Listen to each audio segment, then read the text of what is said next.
In this episode, we will discuss experiences with fellowships. A fellowship is a unique opportunity that provides both scholarship funding and various professional work and enrichment opportunities for specific groups of students at various colleges or universities. Today, you will hear from both a current fellow, Okechi, and an alumni, Vedette, from the Fellowship for Serving African American Communities at Harvard's Kennedy School. The Fellowship for Serving African American Communities brings together a diverse and talented group of emerging leaders who are committed to working to reduce disparities in African American and other underserved communities in the United States through efforts in healthcare, education, economic development, public policy, criminal justice reform, social entrepreneurship, and a variety of other fields. Now, let's meet our guests.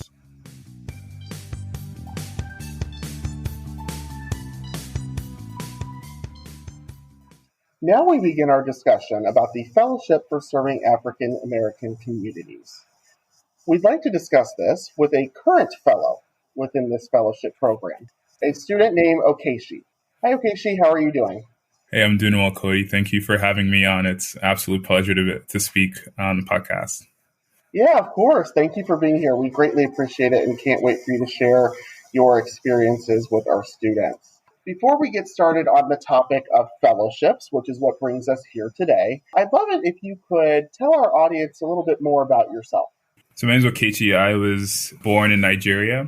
I grew up for most of my childhood there and moved to the US about a decade ago to Nashville, and then ended up living in a smaller town called Nolensville, and which was an experience moving to a new country and having to basically readjust. But I'm glad my family was here with me. And for college, I went to Duke University, where I studied global health and biology along the pre-med track. And then eventually, I'm a current student at Harvard Medical School, studying to be a physician, as well as a master's in public policy student at the Harvard Kennedy School. And through my journey, I've tried to weave together health equity and increasing access to healthcare resources for underprivileged communities. And that's kind of been my driving force and the theme throughout my academic journey. That's great, and incredibly timely work too, given the current pandemic. So that's incredible. We talk to a lot of first generation college students on this podcast. And a lot of times we wonder, when did you first know that you were a first generation college student? When did that concept become clear to you? And what were your initial thoughts? Yeah, the first time I learned what a first generation student was honestly in college.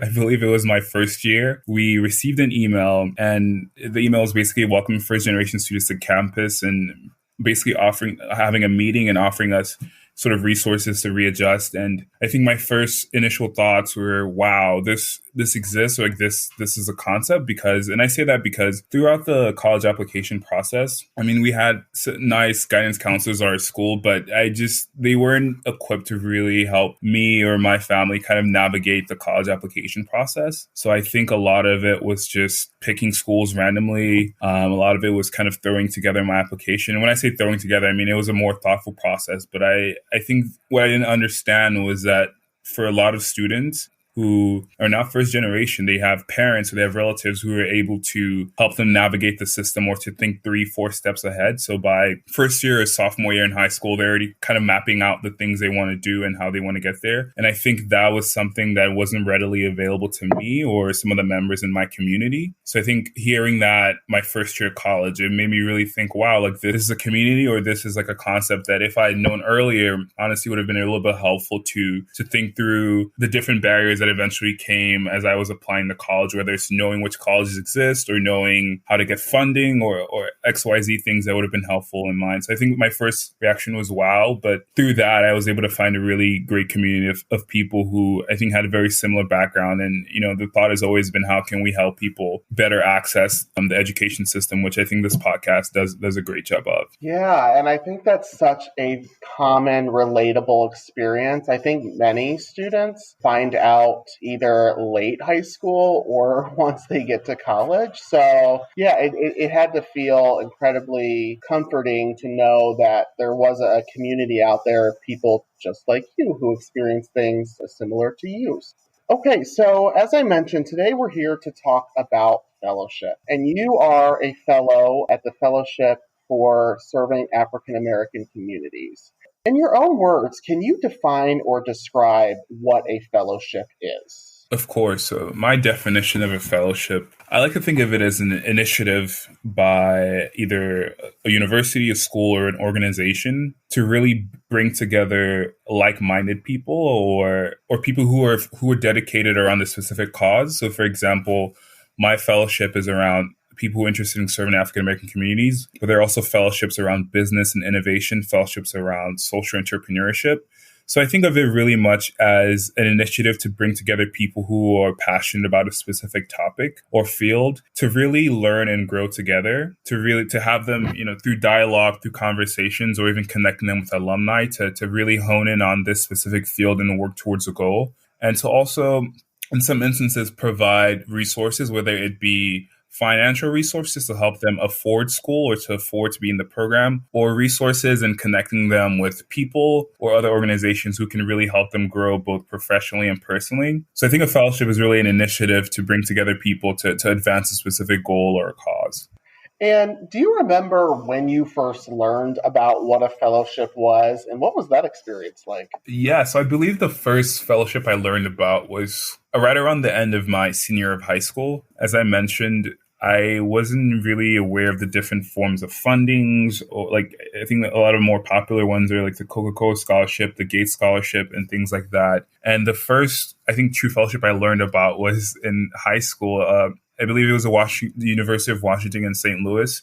There was a really big push for, I think, recruiting diverse students, and I happened on an info session that they had. And the more I learned about it, it was, they were trying to recruit mostly African American students, but also minority students in these various fellowships to help them like both financially and again with a sense of community to help them kind of have better access to education. And I thought that it was a wonderful experience kind of going through both applying. And it was great because this is pre-COVID, so it's a while back, but they had us visit the campus and really showed us around and kind of made a point for coming there because we would have this community and we would have these mentors who would help us along as we progressed.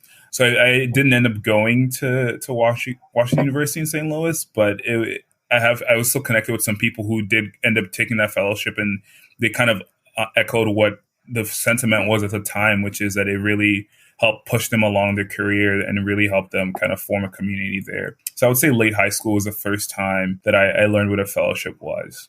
Yeah, and that's, such an important example because, we oftentimes encourage first generation students, especially, to just immerse themselves in the college process and to learn more about what different colleges have to offer. And even though you didn't end up attending or partaking in that specific fellowship, it still helped to inform you and educate you on what a fellowship was. And so, in the future, as you became interested in other fellowship opportunities, you already had that background knowledge. So that's really cool that you were able to get that in high school. So that's great. And I think and to also add to that too is something that I wasn't aware of when I actually did get to college my first year was there are a couple of fellowships you can apply to when you have arrived on campus or when right before you start. So I think depending on your geographic location, and I think it's a little bit easier now because there are websites that have kind of a data bank of different fellowships. I think it's just important to keep an eye out for. So even if you try to apply before college and it didn't really work out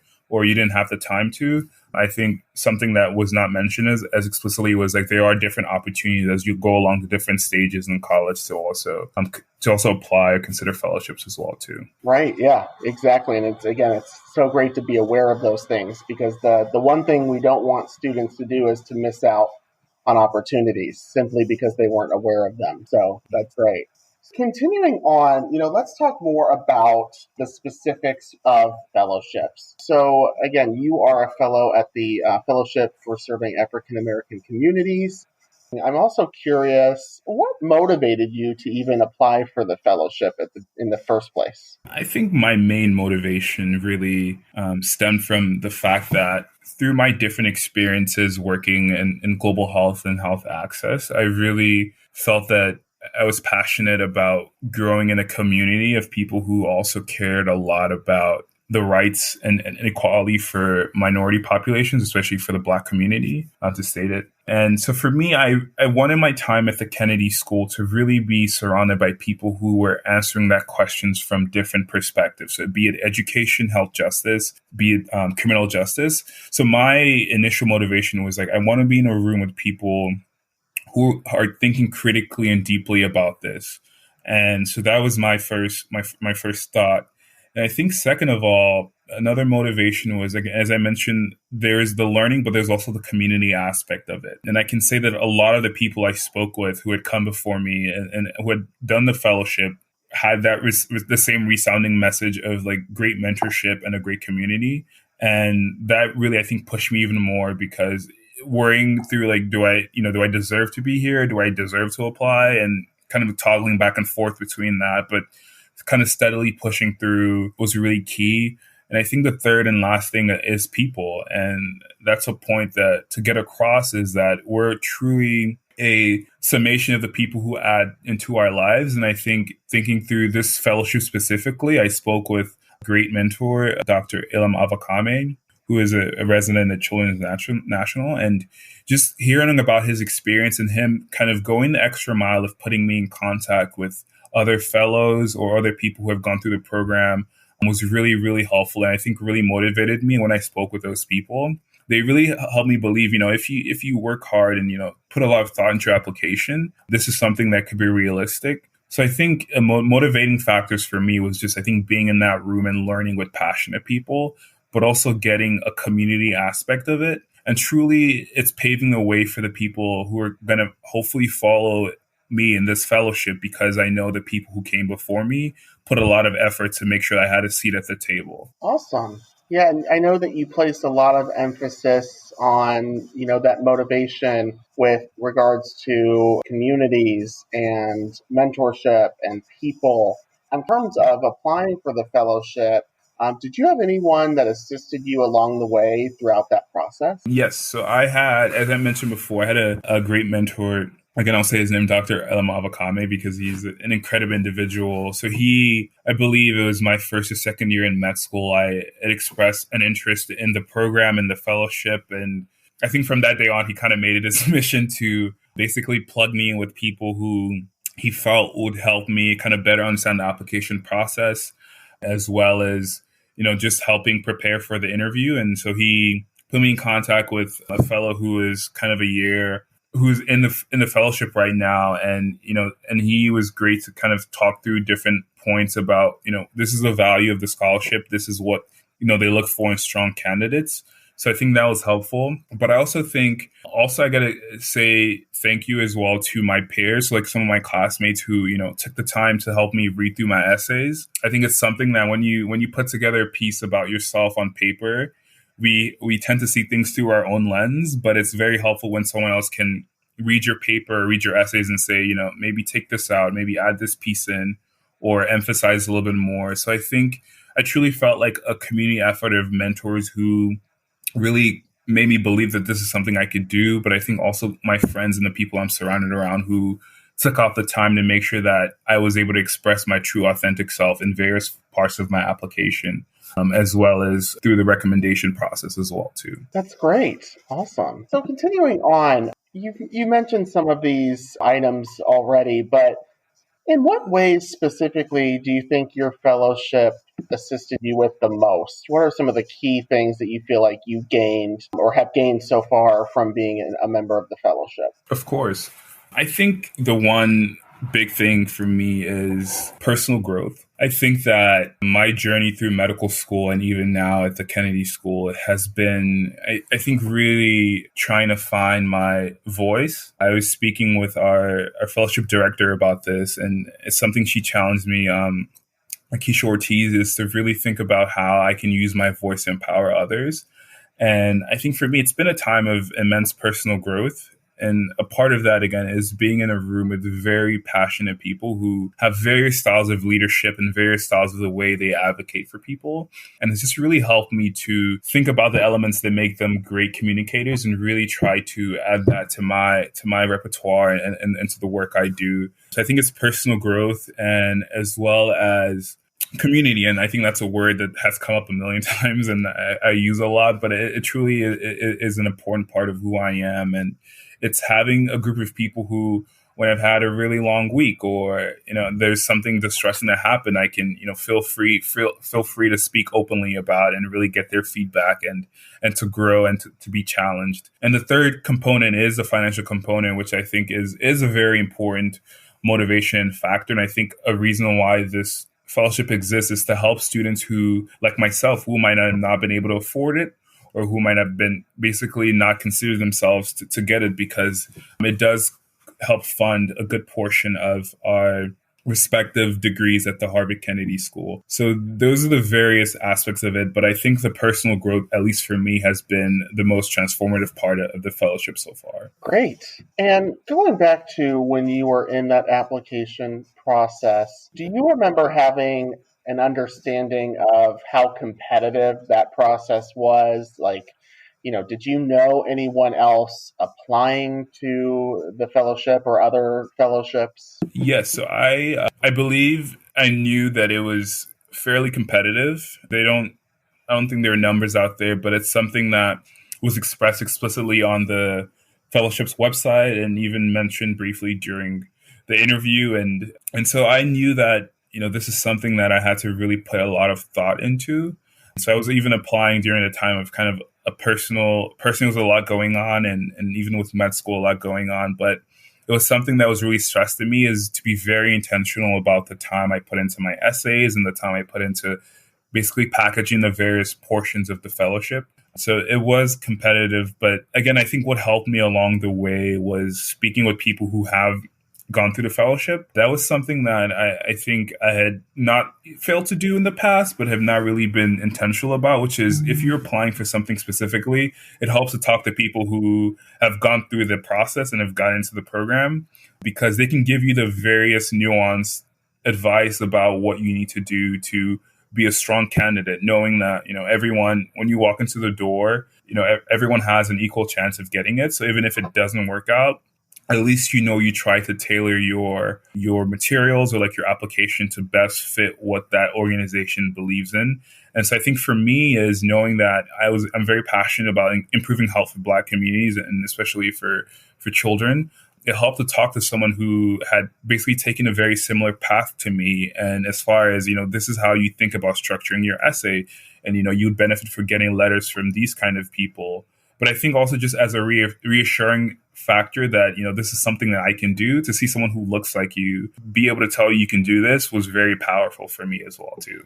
Absolutely. And was there anything that you wish you knew when you first applied to a fellowship that you now know, but that you wish you knew back then? Yeah, so I think something I wish I had known or thought a little bit more critically about is how you put together your essay. But I put a lot of thought into my application for the Fellowship for Servant African American Communities, and I think that helped a lot. And I would say, looking back on maybe some of the other things I'd applied for in the past that I didn't get, I think a recurring theme that I realized was when I maybe try to use essays or try to use materials from other applications that might not fit perfectly or doesn't fit well with it. And I reiterate essays here because I truly feel like your essays are your introductory conversation with the interviewers or the people you're trying to basically convince in the application process that, I will benefit from being in this fellowship, but I also have a way to give back. And so something I wish I'd known a little bit earlier on in both my college experience and medical school experiences, I think really being intentional about what I put in my essay. So if an essay had worked for a fellowship and let's say like a Fulbright, it's a very different fellowship than if you want to do a fellowship around biomedical sciences or something like that. So I think it's just really like with each application process, I treat it as a fresh canvas and really think, okay, these are the 2 or 3 points I want to hit. And even though that means maybe using similar stories or similar experiences from other essays, but it's to really make sure that I am speaking to the audience, that I'm tailoring my message to specifically that application. Great. Heading into the next segment, now I would love to talk about more in depth as it relates to specifically the Fellowship for Serving African American Communities and what that's done for you, but also what you plan to do in the future using many of the resources and supports that you've received through the fellowship. So to start, I'm interested, how do you believe that being a fellow within the Fellowship for Serving African American Communities, how has being in the fellowship impacted your identity as a first generation college student? Of course. So I think, the Fellowship for Certain African American Communities, I think for as far as my identity as a first generation student, once again, it's kind of giving me a community of people with a very similar background to myself. So some of the other fellows who are my amazing fellows who are my cohort have similar backgrounds, similar stories.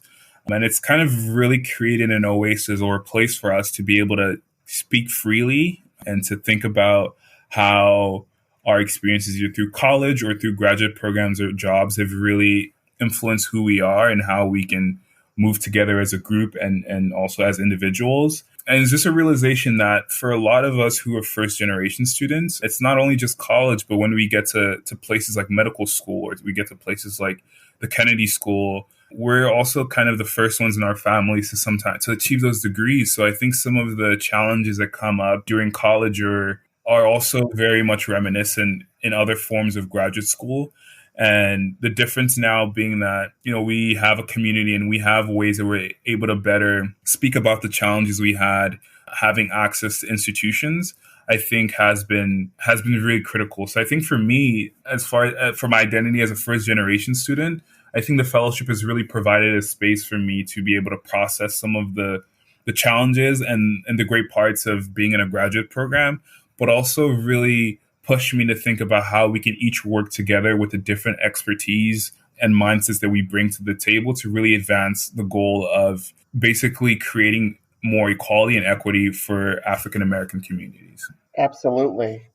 And on that note, how do you plan to utilize or leverage many of the leadership skills or abilities that you've learned or honed in on through the fellowship to best impact some of our underserved and marginalized communities? Yeah, so my passion is truly improving healthcare, both access and outcomes. And I say that because we look at different metrics, measures, studies, and it shows across the board that Black communities, minority communities often have the worst access to healthcare, be that physicians, be that hospitals, and also have the worst outcomes and higher rates of death, illnesses, and the whole lot. So what I'm really passionate about is how do we bridge how do we get the government and private institutions to really work together to think of creative solutions to help impact and improve healthcare access for our African American communities and as well as like other minority communities who might not have access to these things. And it's been awesome to really learn from the different models that exist at the moment. So for example, there's a family van in Boston where they take a van and drive them into the communities and do healthcare screenings. And for me, my thinking is how can we get support from organizations like that and the government to really amplify these efforts? So that's what I really, really am passionate about. And I think what the fellowship has done for me, and it will continue to do for me, because I truly view this as a long-term partnership, a long-term way of learning and growing. It has, I think, for one, really challenged me to think about the different aspects that affect healthcare. So be it the economic side of it, be it the healthcare justice. So I think it's really stretched my mind to think about how we can tackle some of these problems from multiple angles. It has also provided me access to people who have accomplished a lot of great things. And I think to both have a conversation around how did you get to where you are today? How did you have to navigate the various roadblocks along the way to help you serve the people, the communities you are serving now? And so it's just allowed me and given me the space to sit in rooms with people that I probably would have not been able to imagine like a long time ago, be it politicians, be it astronauts. So just, I think, a variety of people. And what I try to do from each of those conversations or each of those lectures and lessons is, whether it's a quick note, is really what can I take from this story to help me propel my work and my passion for the community that I'm serving. And I think that's what it always comes down to, is maintaining that passion and that love. And I think speaking with other fellows in my program, I think it really helps we help motivate each other to really push that further. So I think in the future, looking ahead, I think this fellowship has been and will be instrumental, I think, in my evolving sense of what leadership looks like, as well as keeping me grounded in the fact that there's a big work to do around health equity and health equality. But we each have a piece to play, and I'm hoping to basically do what I love at a very high level and help bridge some health inequities and make our communities healthier and safer. That's awesome. And that truly would make such a substantial change to society and impact so many lives. I know that you have obviously given your focus and your passion on healthcare, but I'm curious, are there any other causes that you are most passionate about, and how could those be addressed through the work that you're doing in your fellowship? Yes, I think in addition to healthcare, something that's very important to me is education. So my experience when I moved to the US, I found moved around quite a little bit, and I went to some schools in areas where, when people speak a lot about kind of inequities in our health system and the fact that, some schools don't have access to textbooks or to basic resources, like, I lived that experience. And it took me getting to college to really look back and think that, when we don't equip students with what they need in an early phase, it's just a trickle down effect that follows them through sort of the rest of their education journey. So I think a big thing for me, and what I try to think about beyond healthcare, is how do I empower sort of the next generation of thinkers and next generation of students who, whether or not they want to be a doctor or whether or not they want to, code, or they want to build, whatever they want to do. I think for me, it's like, how can I be best use my platform and position to help students, especially first generation students, kind of reach the heights they want to and amplify their voice. And some of another effort that I'm trying to work through this year, in part with some of the guidance from our fellowship mentor, is a program for high school students here in Boston, where we're basically going to have a virtual summit due to COVID, but we're going to have them speak with physicians and also advocates around policy, around business, around community advocacy, to really expose them to the various ways that, that you can combine an interest in either social justice or innovation with healthcare, but even beyond that. And so I'm really passionate about kind of exposing people early on to the various career paths and the various different things they can do down in the future. So that's a program I've helped co-found, and we're kind of running the pilot this year. It's going to be called the Pediatric Community Advocacy Program. And I just think back to my experience in middle school.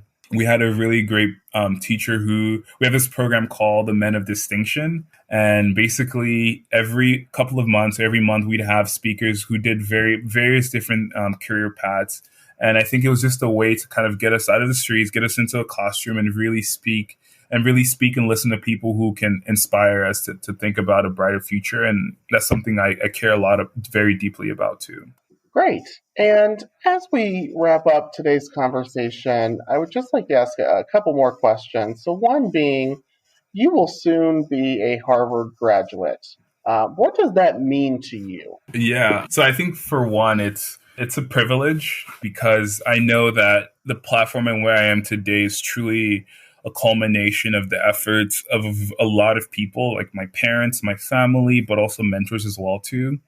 So I always try to take a step back and really view it as a privilege that I will graduate from Harvard. But I think also as a challenge and a form of motivation in knowing that there are a lot of people, a lot of students out there who have a very similar story to me, but might not have access, or might not be on a trajectory that might lead them to an institution like Harvard. And to really think very deeply about, how do I do my part and giving back as well too. So that's something that really I try to think very deeply about in addition to the work that I will do as a physician, because at the end of the day, I love taking care of patients. I'm interested in a combination of medicine and pediatrics. I really want to care for both adults and children as well. So I think for me, it's to really think about how can I be the best possible physician I can be for my patients, but to also help address the inequities in our community and really, really, really create a system and create programs that can help propel students deserve to be in these spaces who have the ability, but might not have the access at different points. That's what I care a lot about, and truly, truly being that face in the room for students who to believe that they can come to a school like Harvard and they can graduate and they can succeed is what I view it as. So I view it as both a privilege, a challenge, but also I think a motivation that a lot of work has to be done. And I'm grateful for the people who have gotten me here and just excitement that there's a lot more to do. Great. Yeah, and that actually leads me to, you mentioned the privilege of such an opportunity. And to close, I'm just curious, how do you feel about specifically the privileges and the responsibilities that are associated with not only being a Harvard graduate, but also a member of the Fellowship for Serving African American Communities? So I think for the Fellowship for Serving African American Communities, I think it will have been a privilege to, I think, have a route that basically helped me afford school. So I think that part I'm very grateful to our generous donors and people who made that, I think, financial component very much possible. I think in addition to that, it's also a privilege again to be in a space and to be in conversations with, I think, truly amazing individuals who have their own very unique life stories and things that have shaped who they are, but have very much channeled that I called awesomeness into fixing the world and making it truly a better and more equitable place. So I think it would have been a privilege to really learn and grow with them together. And I think similarly, I think it's also a call and an ongoing thing is that I've had the ability to grow personally and professionally through this fellowship. And I think there is a call and an impetus to really continue the work around serving African American communities, whether that's through my health or education work, with the understanding that at the end of the day, this is my community. And if we can all do our little parts to grow together, we can definitely uplift a lot of communities and give people the platform that they need. So I truly am grateful for this fellowship, for the Fellowship of Serving African American Communities, for the ability and for the resources to grow as a leader, and also the platform to hopefully continue a lot of important conversations and be the driver of change for our communities. Absolutely. Well, thank you so much, Okechi. It was so great to meet you and to really learn so many great details and tips and experiences about who you are as a person, but also who you are as a fellow serving within the Fellowship for Serving African American Communities. I was just want to also say as well, too, it's been an absolute pleasure. Thank you for having me on, Cody. And I think the work in this podcast really, I think, amplifies a lot of voices. And I think my final message to, I think, your listeners and your students has been, I think, similar to the message my dad told me, which was, I think, just believe in yourself. And I think understand that, there are a lot of spaces where there are people who may not look like you or have the same background, but you have every right to be in that room and be in those spaces. And so always use your voice and your platform to empower others as well, too. So thank you all so much. And I think best of luck. And I think I'm very excited for where a lot of things are going. And I think in the space of education and healthcare justice, and looking forward to other students who will hopefully be, I can proudly call fellow alums and fellows as well, too.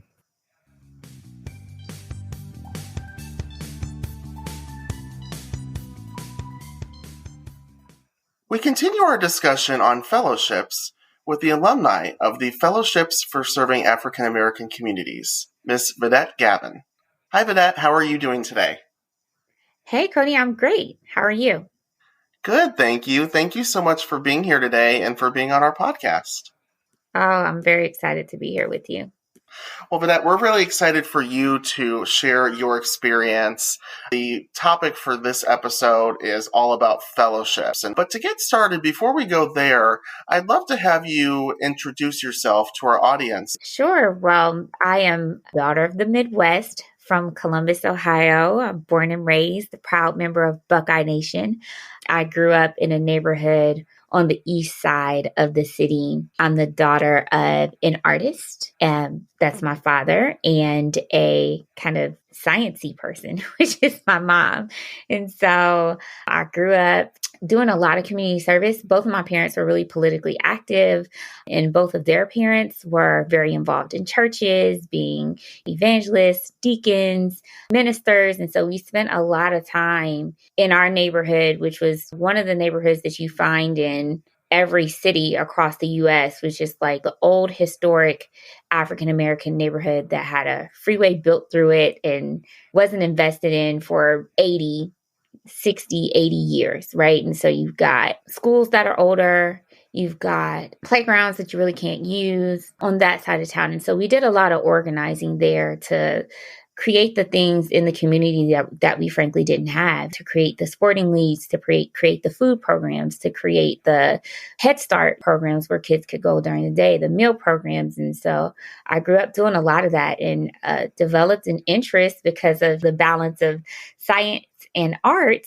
in medicine, actually. And so I thought that my first thoughts about going to college were be what you can see. And so one of my favorite people growing up was a doctor named Dr. Clark, who was one of the elders in the community was one of the few Black doctors that we could access. He had the neighborhood family medicine practice, and we saw him a lot for everything, falling down the stairs or getting your physicals for sports or whatever. And so thinking about going to college, I was really excited about pediatrics. And so we could talk about that later, but like after I got through my MCATs and my pre-med major and did a little internship, I was like, oh my God, I hate sick kids. Like they're so sad.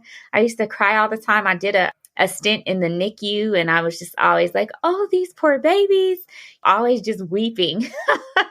And my supervising physician kind of went like, well, you can't cry every day. Can't be sad for these kids every day. They're really resilient. And long short, I ended up finding my way into public health. And so I spent a lot of time thinking about how to improve the conditions in neighborhoods that lead to people's health outcomes. And that actually is what led me to Harvard, to the Kennedy School, to participate in a fellowship that was focused on equity in cities across the U.S., on racial equity in particular. So that's a little bit about my journey. That's amazing. Thank you. And such important work that you're doing. So as I mentioned, today's episode is all about fellowships. In your own words, can you define or describe what a fellowship is? Yeah, that's a great question. I would describe a fellowship as a thing that provides resources for you to do some learning based on your leadership potential or your past experiences and accomplishments and your area of interest, and usually providing those resources to do learning in some type of group or with a specific cohort of people or a specific professor or something along those lines. And for me, that was a new term for me. Even after I had gone to undergrad and worked a little bit, the first time I actually saw the word fellowship was in a professional setting, actually. It was maybe about 6 or 7 years into my career. There was a leadership fellowship at the Centers for Disease Control when they were really first trying to lean into work around health equity and figure out how to do that. And that was, I applied to that fellowship because I went, yeah, there's like really nowhere to learn about that on the job, right? Where do you go to deepen your understanding of something and to shape other people's understanding of it, right? Like, how do you become a person who, quote, leads the field in that area? And so I applied for that fellowship, which was get together with a cohort of other people who are interested in this topic across the country once a year in person and once a month over the web or over the phone, and deepen your understanding and do some work together, do some actual work to change the conditions that you're studying. And so that was my introduction to fellowships as professional development. And so when I saw the Sheila C. Johnson Fellowship, which was the initial student fellowship for African American leadership at the Kennedy School, I actually thought it was another professional development fellowship. And so that was my introduction to academic fellowships. And that's so great that, with fellowships, it seems like an incredible opportunity, like you said, to really continue learning and continue exploring areas that you're most passionate about. Oftentimes in education, the program might dictate what we're studying, but with fellowships, it seems like you're able to really explore your passions, which is an incredible opportunity. Absolutely. Now, going into the fellowship application process, we've heard lots about this from other guests as well, but can you describe the process of applying for a fellowship, and what did you tend to think was the most challenging part within that process? Oh boy, so now you're asking me to reach about 6 years back. And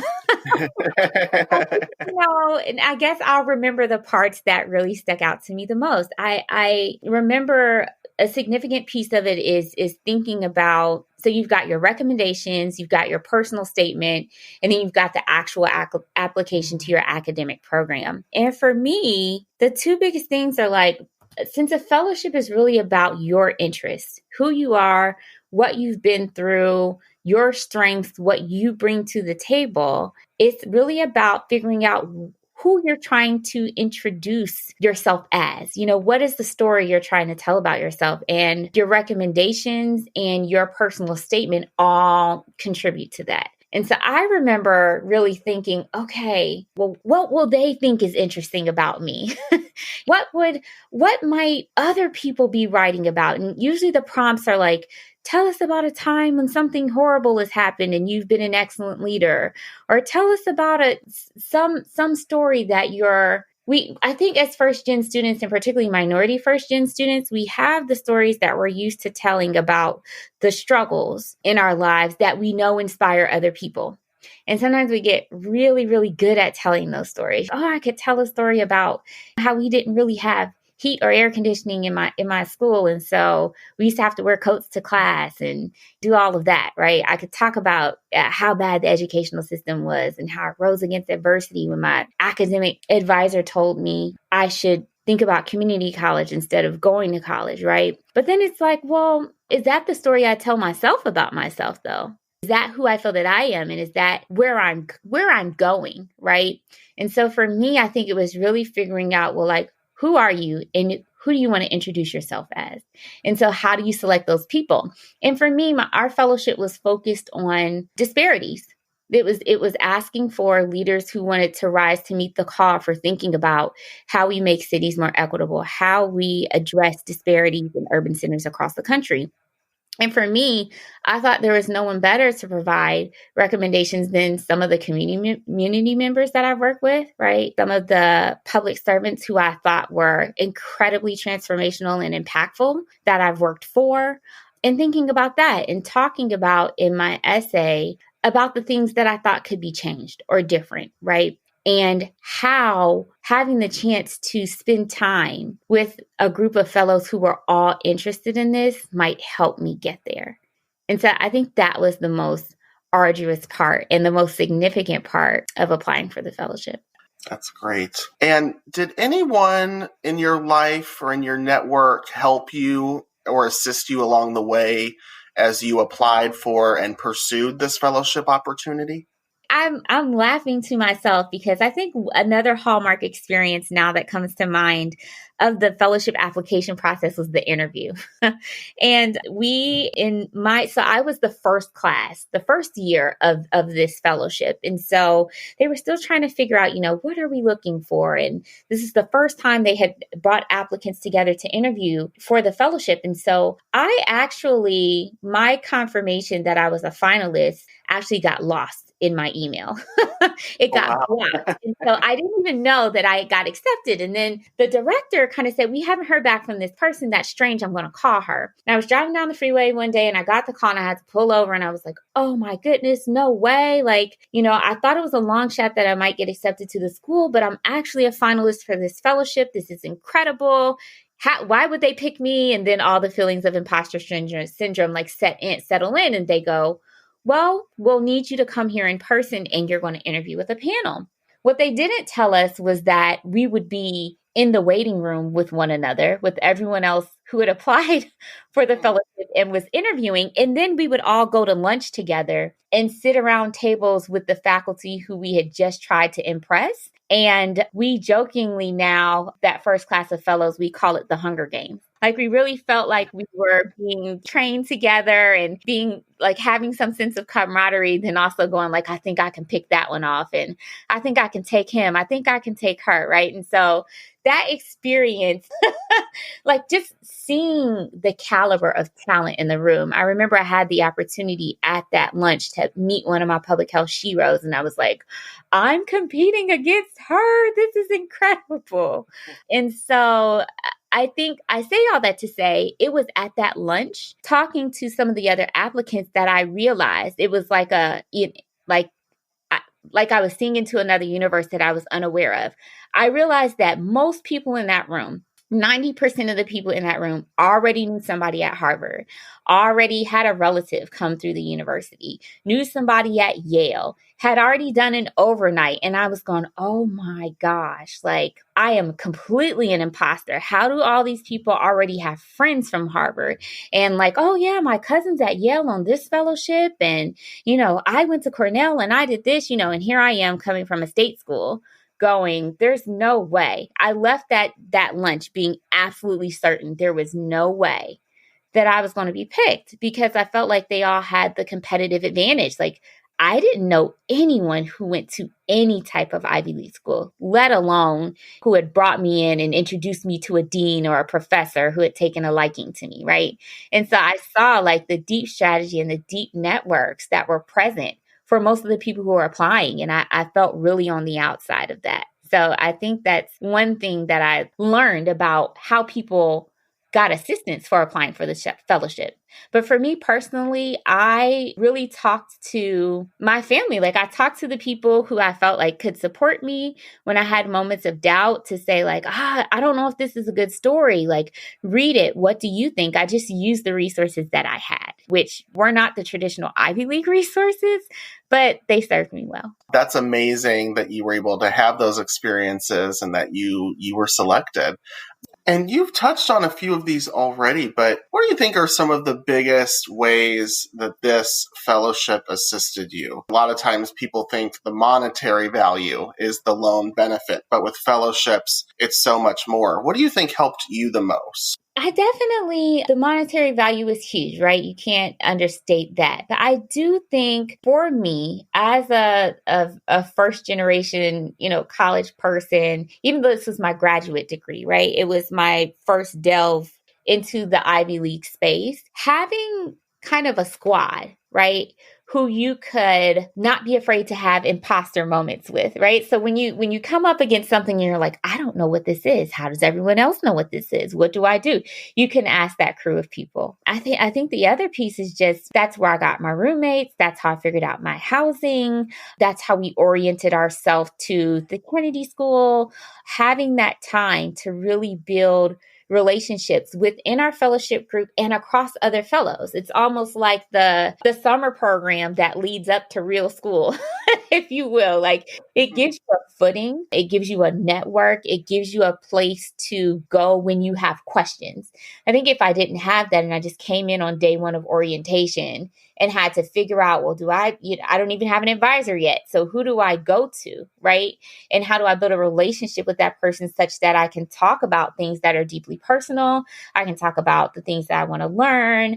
I can, laugh and joke with these people. I can find a roommate. I can do all those things. And so it serves as almost a second home group. And I think the other powerful piece about the fellowship, particularly fellowships at the Kennedy School, is all the fellowships spend time together every week. So you spend time within your individual fellowship, but you spend time across fellowships as well. And each fellowship has the opportunity to curate their own learning experiences. And so that is one powerful, tangible benefit of fellowships at Harvard in particular that you cannot get anywhere else. If you say what we really want to learn about is how you negotiate peace treaties between nations at war, they'll say, great. Who are the speakers that you want to bring in? And you curate that conference or you curate that learning opportunity, right? If you say, well, we're really working to understand how you might transition from private sector consulting or from Wall Street back into community, or, how do you start a pact? How do you start a political pact? How do you, in any question that you have, you go to the fellowship group, because part of a fellowship there is directing your own leadership and learning. And so you're tasked with figuring out, what do you need from the university? What do you need from your peers in order to learn the things and practice the things that you came here for? And so that piece, just having almost uninhibited access to any learning opportunity, mentorship opportunity, exposure opportunity that you could think of, is incredible. Great. All right. Now I'd love to talk with you about, the work you've done since being a part of this amazing fellowship. And, the first thing I'd love to ask is, looking back and reflecting, how do you believe the Fellowship for Serving African American Communities impacted your identity as a first-generation student? That is a great question. I think a few things. I think one, it regrounded me in the importance of keeping my identity at the forefront. I think a lot of times we can, as first generation students, feel like we are on the outside because things were not built or structured, functionally or culturally with us in mind a lot, right? And so you feel the need to fit in, kind of go with the flow, for lack of a better word, assimilate to the culture that's there and the thinking that's there, and you adopt the things, the sayings even, let me push back on that. And, you learn how to snap and you learn how to do all the things that they do. And sometimes you can leave behind the importance of being an outsider to that system, right? I think for me, I started two kind of innovation labs. And one of them is about working with everyday people in the communities where they are and using their insights about the problems that they face in their cities and communities to solve them. And I think it's really important to bring those experiences and that knowledge about what it feels like to navigate through a system that was not designed to include you, to call those things out, because it's often those are the solutions. Those are the insights where the solutions lie. And so in my work since then, part of, my charge as a researcher is to normalize the genius and insights from people who typically have not been thought of as knowledgeable, right? And that's really important for me. I think being in that fellowship really pointed out the only way we're going to make progress toward inclusion and make progress toward a more just and equitable society is to really focus on the people who are on the fringes and on the margins, and being able to say, well, I was once outside of this system. Well, why was I on the outside of it, right? And for me, thinking about, well, it's not because, my parents weren't smart, or because my mom didn't complete boarding school and get the right good grades. She went to Andover, which is now Abbott Academy. She went to Abbott Academy, which is now Andover Academy, matriculated to Penn, but then dropped out when she got the N-word spray painted all over her dorm room and a noose in her locker, right? And then to watch my parents organize and build the things we needed in the community that the city decided not to invest in, right? And so it's like thinking about, oh, well, people are not always on the outside or on the fringes because they're lazy or they're not smart. There are systematic reasons for this. And to remember those insights and to normalize talking about them and to invite those people into the work to offer the solutions for inclusion and offer the solutions for better and accountable governance. And so for me, it just is, kind of reshaping renormalizing or redefining who belongs and what leadership looks like. That's great. And, that's very similar to the work we do with the podcast, using first generation voices to tell the stories of first generation students to benefit all communities, especially those that are marginalized or underserved. You have to have those voices. You have to have those people there at the table. So that's an amazing point that you bring up, hopefully evolution and change that happens within our society. Yeah. I'm also curious, you are a graduate of Harvard. You are one of the first to be involved with the fellowship that we've discussed today, one of the, first members of the initial cohort. And I'm just curious, being a part of this fellowship to start and also being a Harvard graduate, what does that mean to you on a personal level? Oh man, it means a lot. I think one, I think identify with and hold very close to me the Kennedy School's mantra of ask what you can do, right? And I think one of our fellowship mentors or directors, Patty Bellinger, used to tell us all the time, you won't understand until you get out into the world what type of credibility having the Harvard stamp brings you. And so it means a lot to me because we have an opportunity and a certain level of assumed credibility and assumed belonging in virtually any space that allows you to come in and set an agenda, that allows you to come in and influence the way people think about a thing. And so for me, I think it's yet another opportunity or tool in the tool belt to say, how can I refocus the work that's happening here and tailor it to the communities that are most in need of resources? And so for me, I think also knowing as a member of this fellowship that there are 50 other people out there in the world doing the same thing. We reconnect every, 6 months or so, all of us, and share what we're working on. When we're trying to create new companies or when we're trying to draft new policies, when we're advocating for a new thing, we have a brain trust with each other and we say, how can I help you here? And you're never more than 4 or 5 people away from the resource, the critical resource or the critical piece of guidance that you need to really make significant change, to change the way that, for instance, one of the biggest wins for me and my work recently is, that hospitals are now allowed to invest in affordable housing through their community benefits designation. And that's a huge thing, right? That we can move the agenda on housing as a human right and utilize resources from systems that care for sick people to help keep people from being sick in the first place, right? And so being able to do things like that and being able to call upon the people who I went through the Kennedy School with to help me along the journey and know that we're in it for the long haul together is another thing that I hold very, very dear and near to my heart from my Harvard experience. That's great. And yeah, that's, opens up so many paths for people to really make concrete change for the betterment of tons of, various communities personal to them. And to close, I would love to know, what is one hope or outcome you would like to see for first generation students? One hope or outcome for first generation students. I would just say, show up and ask the things that no one else is asking. Bring your full self and your full passion, the things you really care about, the things that are interesting to you into that setting. Because I think it takes a diversity of minds. And I think we bring a unique perspective to the college classroom. And so show up and normalize. Don't feel on the outside. There's always a moment where you figure out, like, why are people so obsessed with arugula and what's up with all this sparkling water? And just there's so many moments that you have. Why are people snapping in the classroom? You figure out those things and you feel like an outsider, but embrace that.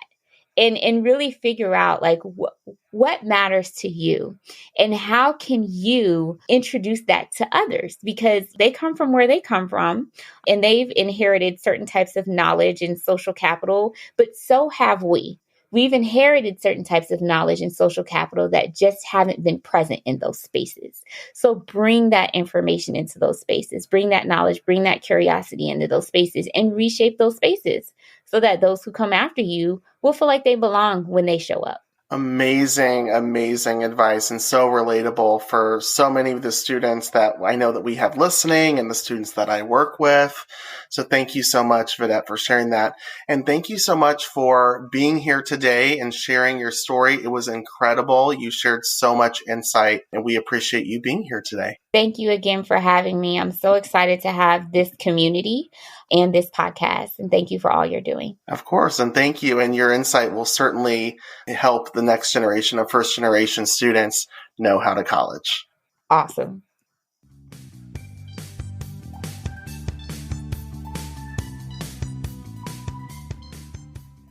As you can see, fellowships provide students with so many unique opportunities and experiences. We hope hearing the stories of these amazing individuals helps to inspire you or the first generation student in your life to take advantage of these types of opportunities. Thank you to Okechi and Vidette, as well as Marish, Akisha, and Mora from the Harvard Kennedy School for your collaboration. It truly takes a village. As always, you can find us online at howtocollegefirstgen.org. If you have any questions or feedback, as we want to hear what you think, what you're struggling with, and how we can help. If you prefer to reach us on social media, you can find us at howtocollegefirstgen on Instagram and Facebook, and HTC First Gen on Twitter. Remember, you are not alone in this journey. Until next time.